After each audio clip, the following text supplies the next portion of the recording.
Bueno, hola Milei, ¿cómo estás? Mi nombre es Macarena, yo soy periodista y estoy próxima a recibirme de psicóloga social. Bueno, mi pregunta para vos es, bueno, vi un video de unas personas que agredían a una mesa de afiliación porque tenían colgada la bandera de Gadsden. Decían que la bandera tenía ideas racistas. ¿Qué le dirías vos a esas personas? Bueno, ahí hay varias cuestiones.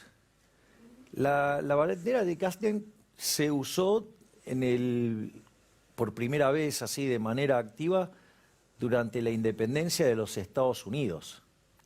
Por lo tanto, es una bandera alineada con las ideas de la libertad. Recordemos que Estados Unidos en ese sentido ha sido un verdadero modelo de la libertad. Entonces, es una bandera que tiene una connotación muy ligada, muy profundamente a las ideas de la libertad. Ese es uno de los puntos. Es más, en otros momentos, nosotros, yo recuerdo cuando hicimos el acto de lo que fue el Luna Park, el día de la elección, cuando conseguimos el 17% de los votos, yo recuerdo que después hicieron una nota donde justamente hacían esa mención. La realidad es que, de vuelta, es una bandera muy ligada a las ideas de la libertad, primer punto. Segundo punto, no solo ligada a las ideas de la libertad, sino ligada también a los que se consideran anarcocapitalistas, es decir, los que serían los anarquistas de propiedad privada. Por lo tanto, difícilmente se le pueda dar otra connotación. Ahora, el problema acá, y es siempre el mismo problema, es que la izquierda tiene este problema de proyectar, ¿no? Vos fíjate esto, a los liberales nos acusan de asesinos.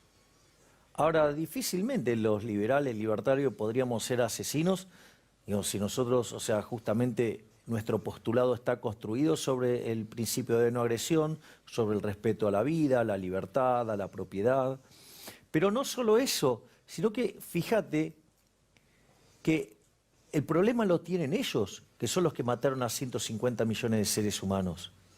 Entonces, y después hay cuestiones que son de índole anacrónica, porque vos las cosas además deberías analizarla en el contexto que aparecen. Entonces hay una reflexión porque quien creó la bandera en ese momento, digo, se dedicaba a ponerle, no sé, al comercio de esclavos. Digo, pero eran las condiciones de ese momento. Entonces, me parece que no tomar conciencia del momento histórico y después, o sea, se ha dicho que esa bandera estaba alineado con uno de los peores eventos políticos y sociales peores de la historia, de ese señor austríaco que estuvo al frente de Alemania, ¿no? Que obviamente yo ni siquiera voy a mencionar a ese ser detestable. Pero y la verdad, digamos, o sea, la bandera existía de antes y no tenía nada que ver con eso. Ahora, fíjate eso, porque tanto el fascismo, o sea, Mussolini, o digo, el nacionalsocialismo, digo, son todas expresiones derivadas de la izquierda, y ellos lo llaman derecha. O sea, con lo cual, en ese sentido, digo, yo creo que es algo muy propio de la izquierda, que lo que hacen es proyectar, es decir, todas las miserias que ellos tienen se las quieren cargar a otro, porque básicamente son ellos los dueños de esas miserias. Y por lo tanto no es ni más ni menos que como una suerte de falacia ad hominem en un tema, digamos, por el tema de la bandera, cuando en realidad la bandera está ligada a la idea de la libertad. Y aparte, ¿no?, la idea de no me pises. Es decir, es una serpiente cascabel, digamos, en alerta, digo que si la pisás, te contesta. ¿Y qué tiene que ver básicamente con nuestra visión, ¿no? O sea, de vuelta, el liberalismo es el respeto irrestricto del proyecto de vida del prójimo, basado en el principio de no agresión y en defensa del derecho a la vida, a la libertad y a la propiedad. Bueno, cuando vos utilizas un elemento por el cual te agreden, bueno, es probable que contestes. Próximo. Javier, ¿cómo estás? Yo soy Bautista Dufi, soy estudiante de la carrera de Economía. ¿Qué tal, Bautista? Te quería hacer una pregunta. ¿Cómo haces para, digamos, desligarte de que te quieran adoctrinar en keynesianismo? Bueno, justamente lo que es muy, muy, muy interesante lo que vos proponés es el hecho de abrir la mirada y yo soy un fiel seguidor de Hayek, porque la verdad que me parece que es absolutamente genial y coherente más que nada todos los postulados que tiene. Por eso mi pregunta va más de carácter técnico.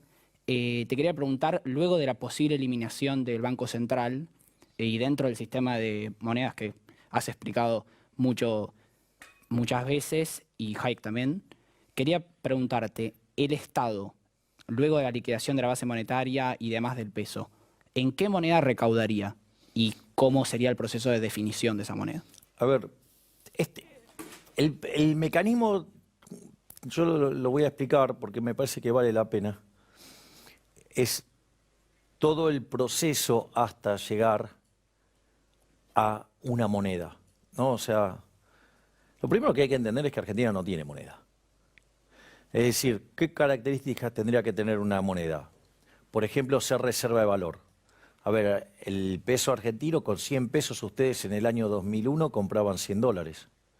Hoy no compran 50 centavos de dólar. O sea, claramente el peso en Argentina no es reserva de valor. No sería reserva de valor para nadie. La otra es que sea unidad de cuenta. La realidad es que solamente es verdaderamente unidad de cuenta para transacciones muy chiquitas, o sea, para transacciones cortas. Si vos te vas a comprar un departamento o una casa, lo que te vas a encontrar con que te van a fijar el precio en dólares, te van a dar un precio en dólares. Después la transacción para cumplir con las normas del fisco la vas a registrar en pesos, pero la realidad es que la transacción, de hecho van a tener que aparecer los dólares físicos. O sea, por eso se hacen en determinadas salas cerradas, y así como se hacen esas transacciones. No solo eso, sino que además la otra es que sea medio de pago generalizado. Eso lo cumple porque está vinculado al curso forzoso.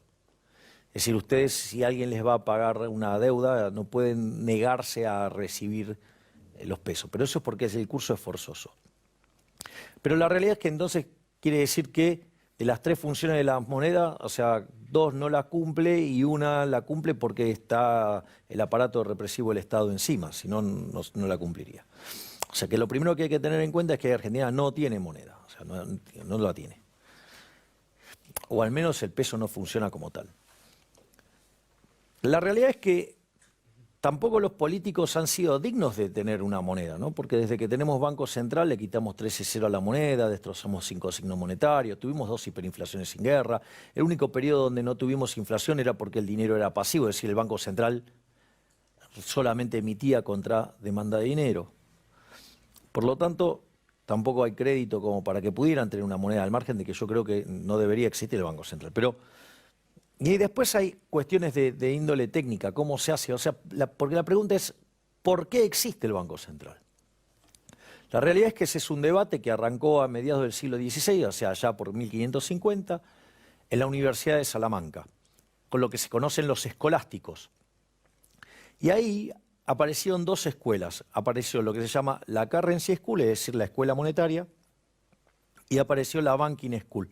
La escuela monetaria estaba muy centrada, muy focalizada en los efectos inflacionarios de la cantidad de dinero. ¿Por qué? Y tiene sentido, porque cuando España descubrió América, ¿qué hizo? Se llevó el oro. ¿Qué hubo? Hubo una oleada de oro adentro de España, y ¿eso qué hizo? Hizo que los precios expresados en unidades de oro en España subieran.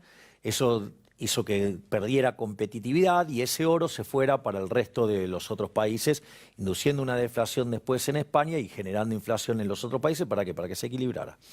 Que eso después, más tarde, Hume lo escribió, y que todo, digamos, o sea, muchos le asignan la creación de la teoría cuantitativa, cuando en realidad las bases ya estaban en la Escuela de Salamanca, y también le asocian el primer modelo de comercio vinculado a la PPP, ¿sí? Digamos, cómo los precios se van equilibrando, O sea, ¿por qué? Porque está la ley del precio único, donde el precio en un país tiene que ser el mismo que en otro país, pero corregido por el tipo de cambio. Ese debate, en realidad, después pasó por Italia, después terminó por Inglaterra y culminó en algo que se llama la ley Peel. La ley Peel era un sistema por el cual el Banco Central de Inglaterra lo que hacía era fijar un tipo de cambio de convertible en oro y dejó un sistema financiero de encaje fraccionario. Entonces, cada vez que había una corrida o que había algún problema, el Banco Central emitía y eso después terminaba generando apreciación de la moneda y después entonces se terminaba devaluando y como se hacía, se corregía la paridad y seguían. Ahora, entonces, la verdad es que entonces el único sentido por el cual existe un banco central es porque vos tenés un sistema financiero de encaje fraccionario. Es decir, vos depositas, básicamente el banco guarda una parte en concepto de encaje y el resto lo presta. ¿Y qué es lo que pasa? Todos los depósitos son a corto plazo y el banco lo que hace es prestar a largo, o sea, es un intermediador de plazos. De hecho, ¿por qué los regula el Banco Central? Le mira la cartera de crédito. ¿Por qué? Porque cuando viene una corrida, es decir, un banco que le entrega su cartera de crédito y a cambio de eso los bancos reciben lo que se llama un redescuento y con ese redescuento devuelven los depósitos. Y después, cuando cobran, ahí le salda la cuenta al Banco Central. En ese contexto existe solamente por eso el Banco Central. Entonces, la realidad es que si vos entonces cambiás el formato del sistema financiero, automáticamente dejás de necesitar un banco central. Entonces, por eso la primera reforma, ¿cuál es? La reforma del sistema bancario, pasar de lo que es el encaje fraccionario al sistema de banca Simon. El sistema de banca Simon lo que dice es que vos por los depósitos a la vista, que es verdaderamente caja, digamos, vos tenés que tener un encaje del 100%. ¿Sí? De hecho, se llama almacén de valor y eso funciona, ¿sí?, como una caja fuerte, donde vos pagás un fee para que guarden tu dinero y el día que vos querés lo sacás. Esa es la lógica. Pero por otra parte, si vos querés tasa de interés, tenés que ir ¿cómo es que se llama? Al mercado de capitales. Es decir, funciona como mercado de capitales. Y es falso eso que dicen, no, digamos, o sea, las empresas no van a conseguir crédito de corto plazo. ¿Cómo que no? ¿O acaso no existen los commercial papers? Sí, que vos digamos, endeudamiento para financiar el capital de trabajo, deuda a 30 días, a 60 días, a 90 días, o sea, existe. O sea, ¿de dónde sacaron que no existe? O sea, le ponen, se dan cuenta que eso es una falacia al hombre de paja, le ponen una restricción al modelo que el modelo no tiene. Y la otra pregunta es, y supongamos entonces que efectivamente no existiera ese financiamiento. La pregunta es entonces, ¿por qué lo tenemos que crear por la fuerza desde el Banco Central? O sea, entonces, si fuera ese el caso, estarían yendo contra las preferencias de los individuos, imponiéndole la de los políticos, lo cual es también un disparate. Entonces, y además implica que no entienden cómo funciona el mercado de capitales, lo cual es todavía mucho más grave, en especial viniendo de economistas. Una vez que vos tenés eso, tenés un sistema anticorrida, por lo tanto, ahora te vas a un sistema de banca libre, los dejás competir. Entonces, si vos vas e invertís en el fondo X y el fondo X quiebra, el problema es del fondo X y tuyo, y no de todos ellos. Es decir, no se socializa la pérdida, y se resuelve por el mecanismo de precios. ¿Sí? Digamos, o sea, lo que va a pasar es que lo que vos tenés en el fondo ahora vale menos, y tomarás la pérdida, y alguien, digamos, o sea, para vos poder venderlo a pérdida, también alguien lo tiene que comprar, así es que no es tan problemático. Y una vez que vos haces eso, estás en condiciones de determinar la competencia de monedas. Sí, digo, Hayek puro es esto. Bueno, en ese contexto, los individuos van a elegir una moneda. Y una vez que vos elijas esa moneda, lo que tenés que hacer es tomar los activos del Banco Central y liquidás los pasivos, que vendrían a ser la deuda remunerada, el ELIX y pases, y por otro lado, la base monetaria. Y una vez que vos te quedás así, tus impuestos los vas a estar pagando ¿en qué? En la moneda que hayas elegido. Si es el dólar, si es no sé, por decir algo, el Bitcoin, el oro, digo, el franco suizo o la que a vos se te ocurra. O sea, y vas a hacer tus transacciones diarias en esa moneda. Así es que bueno, gracias por la pregunta, digamos, o sea, creo que sirve para aclarar muchas cosas y vamos al corte y volvemos más con Cátedra Libre. Bienvenidos a este nuevo bloque de Cátedra Libre, donde ustedes preguntan y yo, Javier Milei, el liberal libertario, les contesto todo. Próximo. Hola Javier, ¿cómo estás? Mi nombre es Mateo, soy de Belgrano, estudiante de comunicación y quería consultarle justamente a un comunicador como vos, teniendo en cuenta que si bien el liberalismo en Argentina tiene importantes exponentes en materia de comunicación, muchos de ellos economistas que van mucho a los medios, si bien teniendo en cuenta eso, ¿por qué crees que a partir de tu aparición y de tu explosión en la vía pública, el liberalismo, las ideas de la libertad se instalaron en agenda, digamos, no solo en lo que sería televisiva o en la agenda académica, sino en el día a día, en la agenda del argentino de pie? Bueno, gracias Mateo por la pregunta. Yo creo que hay varias dimensiones del tema. Una es, uno no puede ignorar el contexto histórico, o sea, la situación, o sea, lo que en términos matemáticos en un ejercicio de optimización dinámica sería la condición de Estado, es decir, cómo es el mundo en el que vos apareces.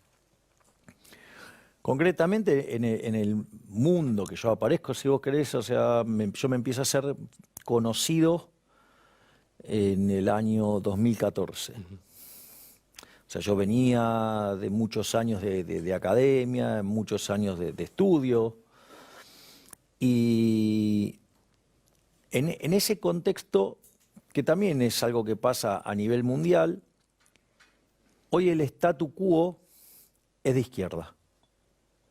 De hecho, vos tomás cualquiera de las estructuras grandes en Argentina y, por ejemplo, todas tienen algo en común o algún punto del manifiesto comunista. En ese sentido, en el plano de la batalla cultural, desde mi punto de vista, la ganó la izquierda. ¿Por qué? Porque después de la caída del muro, ellos formaron el grupo, el Foro de San Pablo, y a partir de ahí tomaron toda una estrategia para impulsar la Unión Soviética Latinoamericana. ¿Qué quiere decir esto? Que ellos llevan años trabajando en esto. Esto no es una cosa nueva. Tienen estrategias, tienen formas de comunicar, tienen toda una serie de elementos por los cuales ellos han copado la agenda. Entonces, hoy lo que se denomina políticamente correcto en realidad es recitar las ideas de izquierda, las cuales, digamos, han tenido siempre resultados aberrantes. Ahora, en ese contexto, lo que vos tenés es que mi irrupción es como ir a patear el statu quo. Por eso también eso explica que en lo que tiene que ver con todo este debate, los que primero empezaron a abrazar las ideas de la libertad en Argentina son los jóvenes. Si los jóvenes han tenido un rol fundamental en esto, o sea, ¿por qué? Primero porque la rebelión natural que tienen los jóvenes hacia el statu quo. Entonces, si el statu quo recita izquierda, lo lógico es que seas liberal. Digo, primer elemento, o sea. El segundo elemento, que para mí también es muy importante, es el hecho de que los jóvenes tienen menos tiempo de exposición al lavado de cerebro, que es la educación pública, independientemente que sea de gestión privada o de gestión estatal. Eso es un elemento no trivial, porque es como que tienen la cabeza limpia en términos de... o tienen menos tiempo de exposición al adoctrinamiento. Y después, los jóvenes también están más abiertos al tema de las redes sociales. Entonces, cuando vos mirás, por ejemplo, el rating, cuando incorporás a YouTube en el rating, te puedo asegurar que está entre lo más visto, por decirlo de alguna manera. Entonces, ¿qué es lo que quiere decir esto? Que además es el canal por donde los jóvenes se comunican. Entonces, por ejemplo, a vos viene un profesor y te dice algo sobre un tema, y si a vos te suena raro, ¿qué haces? Vas, te metes en YouTube y lo chequeás. Y quizás ahí te encontrás con videos de tipos maravillosos, por ejemplo, como Jesús Huerta de Soto. O quizás te encontrás con conferencias de Alberto Venegas Lynch hijo. O te encontrás, ¿sí?, con, por ejemplo, conferencias de Miguel Ancho Bastos. Digo, estoy mencionando algunos. Sí, sí. Si vos querés, a Walter Bloch o Hans Gemma Hoppe. O sea, digo, te podés encontrar con estos gigantes. O Juan Ramón Rayo. Entonces, eso lo que... Es más, la primera que impulsó todo esto fue Gloria Álvarez.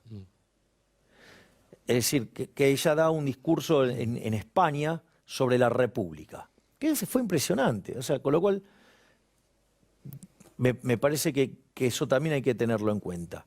Entonces, vos tenés todo ese contexto y en ese contexto es donde yo aparezco. Es decir, ese es lo que hay que tener en cuenta. Entonces, en ese contexto, ¿cuál era el otro problema? El problema también era que en ese momento estaba el kirchnerismo tenía una manera muy violenta de comunicar, ellos tienen estrategias para debatir, básicamente cuando vos ibas y debatías con un kirchnerista, mientras que vos hablabas, ellos te hablaban encima. Entonces, bueno, y yo encima, yo digamos, empecé a hacer mis primeros pasos en el programa de Mauro Viale y distintas cosas, digamos, a quien lo recuerdo siempre con el mayor de los afectos porque Mauro Viale es quien me enseñó cómo manejarme en la televisión. Esta es la idea del round the box. Tenés 3 minutos para contar la idea, pero en el primer minuto tenés que meter una piña de knockout. Que eso después por lo menos deja el zócalo. Y si al conductor le interesa, continúas. Y en ese contexto, después aparecí en lo de Fantino, eso fue una explosión total. Digo, ese día fui trending topic número 1 a nivel mundial. O sea, hicimos un desastre. De hecho, me acuerdo que yo tenía 2 teléfonos y uno de los teléfonos se me quemó. Digo, tratando de levantar las cosas de las redes. Y después, eso, bueno, tenías que tener mucho carácter. Qué sé yo iba a Intratables y éramos 16 personas y 15 odiaban el liberalismo. Cuando yo empecé a hablar de liberalismo era verdaderamente Mala palabra. Era mala palabra en serio. Y eso tiene que ver con lo que han hecho algunos referentes, ¿no? O sea, se han ocupado de ponerlo como una cuestión elitista, mostrando desprecio por la gente, o sea... Digo que dicho sea de paso, después son los máximos críticos. O sea, esos que agarraron y condenaron al liberalismo a una situación oprobiosa, a algo que las reuniones de liberales, un ascensor le quedaba grande, son los mismos que después salen y critican.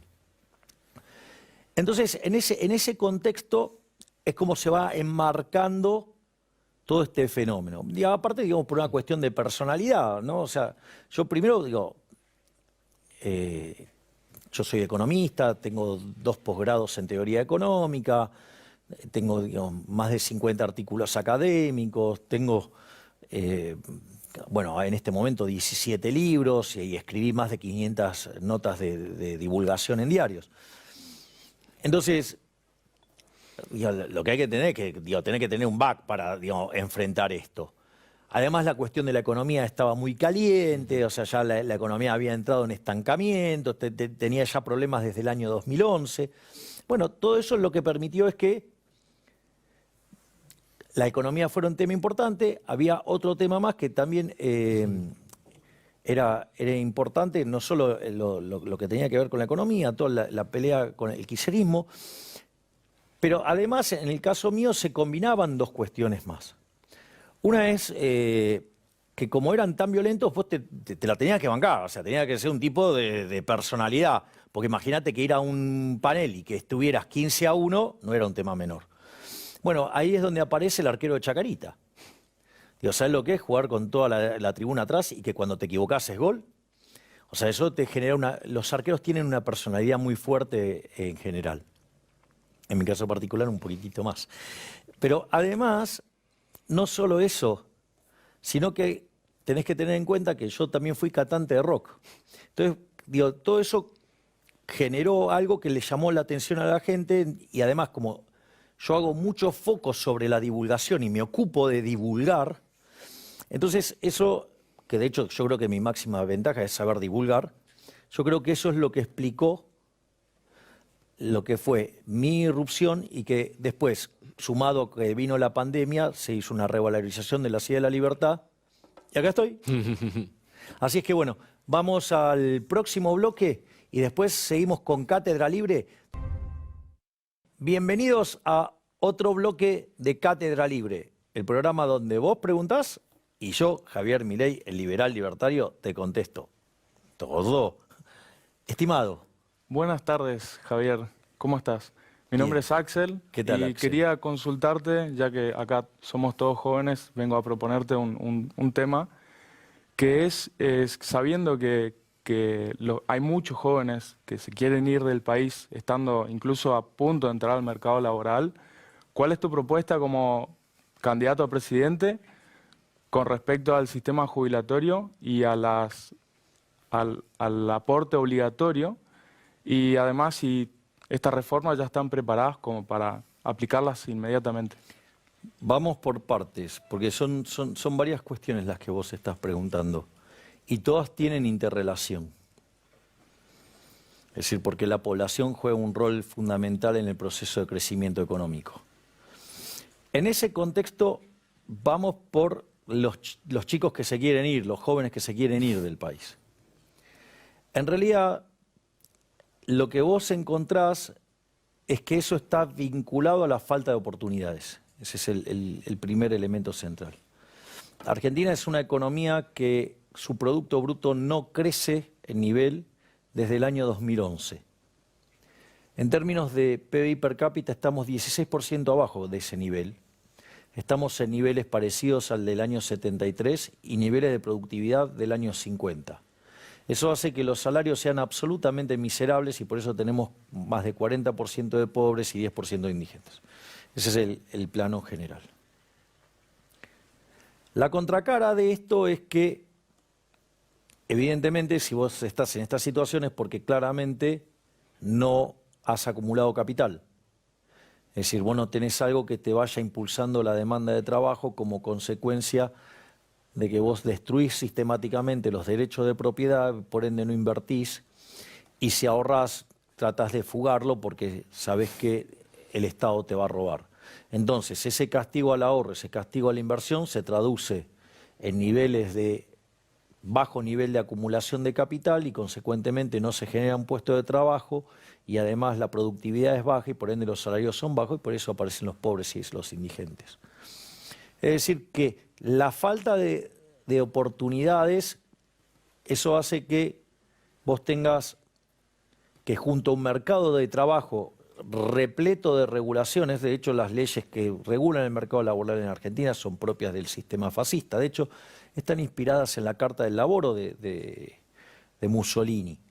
En ese contexto lo que vos tenés es que, si bien vos fíjate, en el sector privado productivo hace 10 años que la cantidad de impuestos de trabajo son 6 millones. Es decir, todo ese mecanismo sirvió para que no echaran gente, pero también hizo que no entrara nadie. Claro. Entonces, si vos no podés entrar al mercado, ¿qué haces? Y ahí, esto yo lo tuve que vivir muy fuertemente y muy de cerca durante la campaña electoral de lo que fue el 2021. Porque básicamente lo que me pasaba es que si yo iba a los barrios de mejores ingresos, más acomodados, por decirlo de alguna manera, lo que te encontrabas era con una situación en la cual venía la madre con el hijo, me decía, sos mi última esperanza para que no se vaya del país. Pensá que el 70% de los jóvenes se quiere ir del país y frente a la situación donde vos los exponés a decirle, bueno, pero vos te vas del país y no podés volver más, aún así es el 50% de ese 70% aceptaría irse. Digo, para tener un orden de magnitudes de la gravedad. Ahora, esa situación que vos ves en ese segmento tiene también un correlato en los segmentos de bajos ingresos, en los segmentos más postergados, donde también me encontraba con el tema de las madres hablándome de la última oportunidad y las esperanzas depositadas en los liberales libertarios, pero el enfoque venía de otro lado y era, como no encuentra trabajo, como no tiene oportunidades, tengo miedo que caiga en la droga o digamos, termine siendo ladrón y termine de una u otra manera muerto en una balacera. Vos fijate que al no tener la posibilidad de salir por Ezeiza, por decirlo de alguna manera, porque la propia circunstancia le achicó el conjunto de posibilidades, lo puede terminar resolviendo de una manera que puede poner en jaque su propia vida. Y eso, por ejemplo, explica por qué nosotros en la elección donde mejor performance tuvimos es justamente los barrios más postergados. O sea, eso es un tema muy interesante. Yo también tengo ahí algunas hipótesis. Por lo tanto, eso es un primer elemento importante. ¿Esto qué quiere decir? Esto es lo que además te genera un problema en el sistema jubilatorio. A mí me encanta porque mucha gente se la pasa hablando de estafa piramidal, estafa piramidal. Están muy obsesionados con el tema de la estafa piramidal y no hablan de la mayor estafa piramidal de todos los tiempos, que es ¿cuál? El sistema jubilatorio. El sistema jubilatorio fue inventado por Bismarck y era una verdadera estafa, porque ¿qué era lo que te ofrecían? Te ofrecían que a partir de los 65 años vos no ibas a trabajar más y te iba a dar la plata el sistema jubilatorio. Y vos entonces aportabas durante tu vida y a partir de los 65 años empezabas a cobrar. ¿Qué era lo interesante? Que la expectativa de vida en ese momento era 45 años. Es decir, lo diseñaron bajo la mentira para estafarte. O sea, fue una estafa del Estado, donde te prometían algo que vos no lo ibas a poder acceder porque tu expectativa de vida era mucho menor. Y vos fíjate qué interesante esto, con todos los progresos que hay durante finales del siglo XIX, inicio del siglo XX, bueno, y durante todo el siglo XX empieza a aumentar la expectativa de vida. ¿Y cuál es el problema? El problema es que vos ahí tenés un tema complicado y es que los estados se la gastaron la plata. Es decir, toda la que le entraba se la gastaban. Entonces, en lugar de ponerlo en un sistema de capitalización, es decir, cuando vos corregís, por ejemplo, las relaciones deuda-producto en Europa, corregida por la deuda previsional, el número explota. O sea, tiene niveles de deuda impresionantes. No por nada ellos tienen la presión fiscal que tienen porque justamente tienen que bancar esa defraudación y eso es lo que hace que, por ejemplo, Europa sea la zona del mundo que menos crece. Bueno, porque tiene que soportar una presión fiscal enorme para compensar la estafa, ¿sí?, de finales del siglo XIX e inicio del siglo XX. Entonces, vos, el tema de la reforma previsional es lo que yo considero dentro de una reforma de segunda generación. O sea, vos primero lo que tenés que hacer es todo un conjunto de reformas estructurales para poder volver a crecer. Llámese la reforma del Estado, bajando impuestos, bajando el gasto público para poder bajar impuestos. No solo eso, sino que además reformar el sistema laboral y hacerlo flexible hacia adelante. No solo eso, sino que además eliminar regulaciones y una vez que vos haces esto, poder abrir la economía. Al margen yo estoy proponiendo una reforma bancaria y monetaria para terminar con el Banco Central. Pero al margen de eso, lo que vos tenés, que ese conjunto de reformas te generaría muchísimo crecimiento económico. Te generaría un aumento de la productividad fenomenal. Entonces eso te permitiría reformar el sistema previsional que genera 3 puntos del PBI de déficit y creciente en el tiempo. Vos podrías hacer la reforma previsional sin afectar derechos. Y vos fíjate que si encima vos estás desregulando el mercado de trabajo con lo deteriorado que están los salarios reales en Argentina, vos vas a tener que ese proceso de crecimiento además va a ser muy intensivo en trabajo. Entonces vas a estar creciendo, va a ser ese crecimiento intensivo en trabajo, vas a tener aumento de la productividad y además cuando pasan estos fenómenos, una de las cosas que ocurre es que además la población económicamente activa aumenta.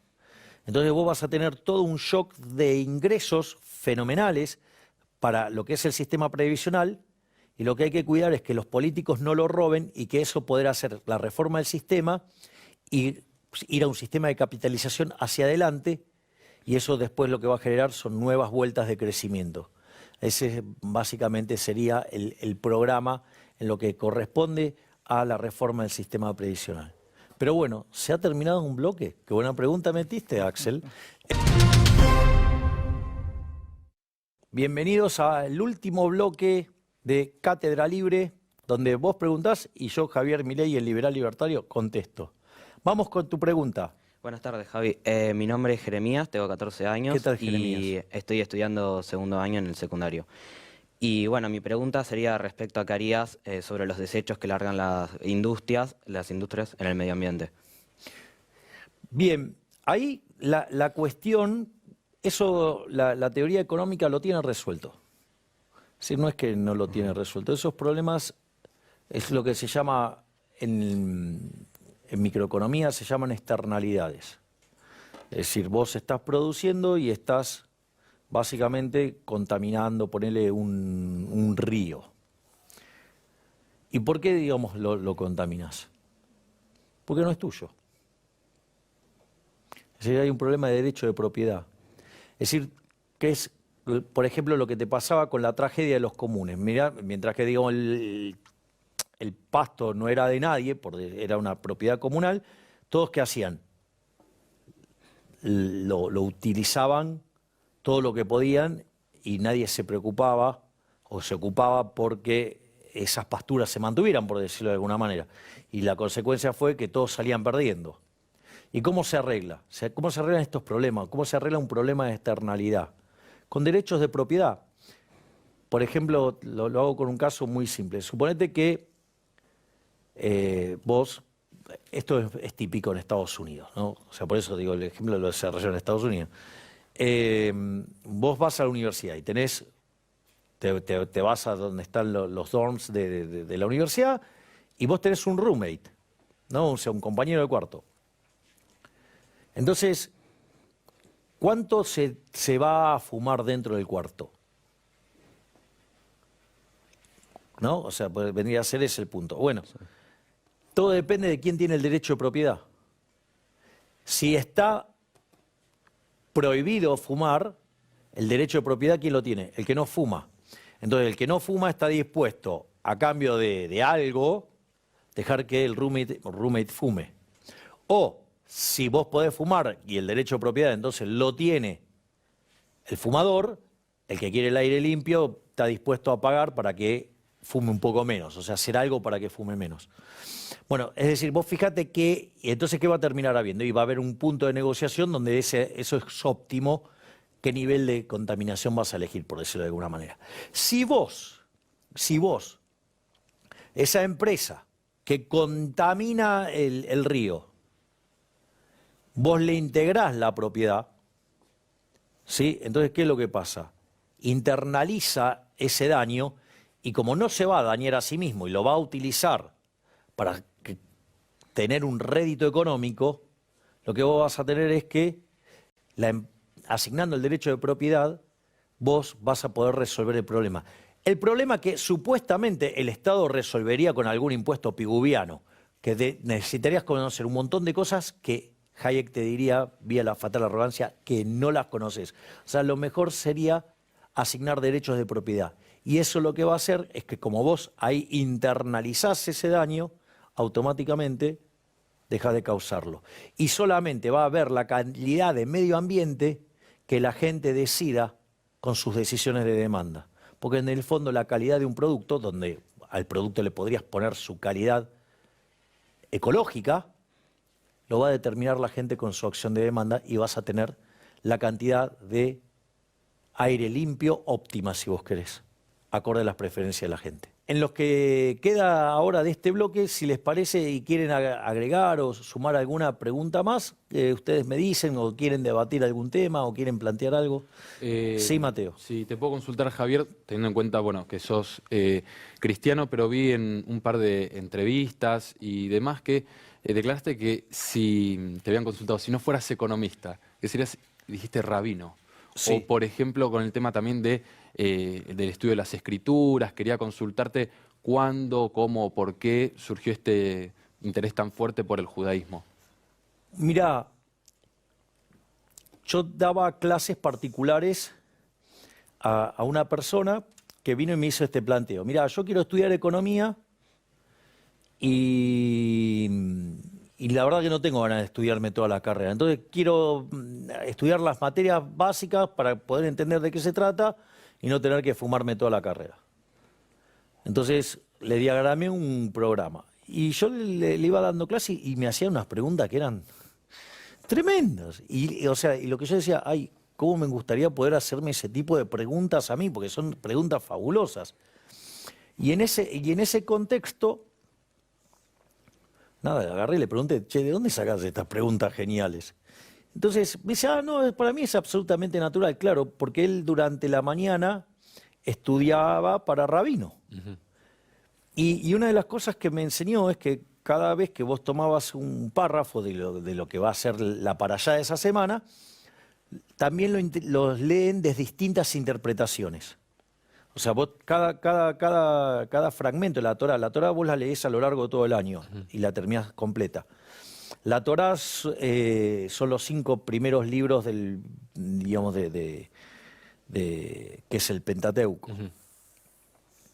Y que dicho sea de paso, o sea, es lo que está escrito por la mano del Creador, ¿no? Entonces, tiene un valor adicional.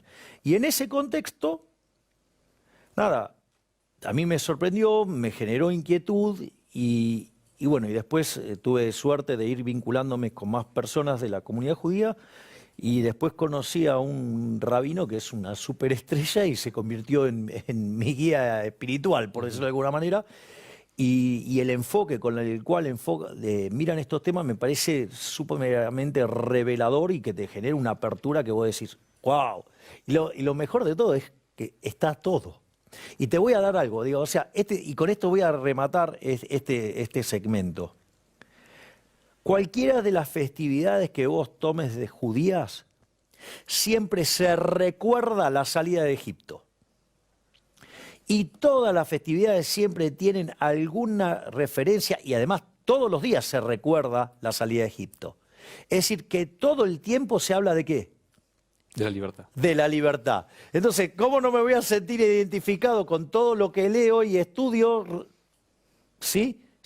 Está profundamente relacionado con la libertad. Así es que bueno, hemos terminado el ciclo de preguntas y respuestas de Cátedra Libre de hoy. Vamos a un corte. Bienvenidos al último bloque de Cátedra Libre. La verdad que hoy hemos tenido un programa verdaderamente fascinante, con preguntas fuertemente desafiantes. La verdad que muy lindas preguntas. O sea, muy bueno el punto sobre cómo hago compatible mi vida tan agitada en lo político con el hecho de tener 5 hijitos de 4 patas, Conan, Murray, Milton, Robert y Lucas. La respuesta era, y es, y será, mucha disciplina. Como todo en la vida. Después también tuvimos una pregunta muy interesante sobre esta bandera que nosotros los libertarios usamos mucho, sobre lo que es la bandera de Gadsden, y explicar que es una bandera profundamente ligada a la libertad. Después, otra cosa que estuvimos hablando fue el tema de cómo sería el manejo de una economía que ha sido, por decirlo de alguna manera, dolarizada o que ha cambiado su moneda, y cómo, digamos, eso se hacía en términos operativos y dentro de esas cosas la recaudación impositiva. También sirvió para despejar muchas dudas que hay sobre cómo funcionaría. Otra cosa que también fue muy interesante fue lo que tiene que ver con mi llegada a los medios y por qué ocurrió lo que ocurrió y ocurre lo que está ocurriendo, y esperemos que siga hacia adelante, que tiene que ver con el tema de cómo yo comunico. Y ahí expliqué, digamos, que en el fondo cuando ustedes me ven lo que están encontrando es un economista matemático especialista en crecimiento con y sin dinero, o también están viendo a alguien que fue arquero de fútbol y la personalidad que ello implica, y también alguien, digamos, que fue cantante de rock and roll. Todo eso genera un combo bastante explosivo, en un contexto histórico donde ameritaba ser más aguerrido. También se me preguntó por el sistema previsional y contesté sobre cómo se arregla el problema en Argentina, y no nos olvidemos el rol fundamental que tiene que sea libre y que ustedes puedan decidir sobre su propio futuro. Y también hablamos de temas ambientales y cómo esto es abordado desde el liberalismo, y en la parte final rematamos sobre mi vínculo con el judaísmo, a pesar de que yo sea cristiano. y todo lo que implica las lecturas que hace y las festividades que lleva adelante y el día a día que lleva adelante el judaísmo, que en el fondo me siento tan identificado, básicamente porque todo el tiempo se está festejando la libertad. Así es que muchas gracias, nos vemos en el próximo programa de Cátedra Libre, donde vos preguntás y yo, Javier Milei, el liberal libertario, contesto todo. Muchas gracias.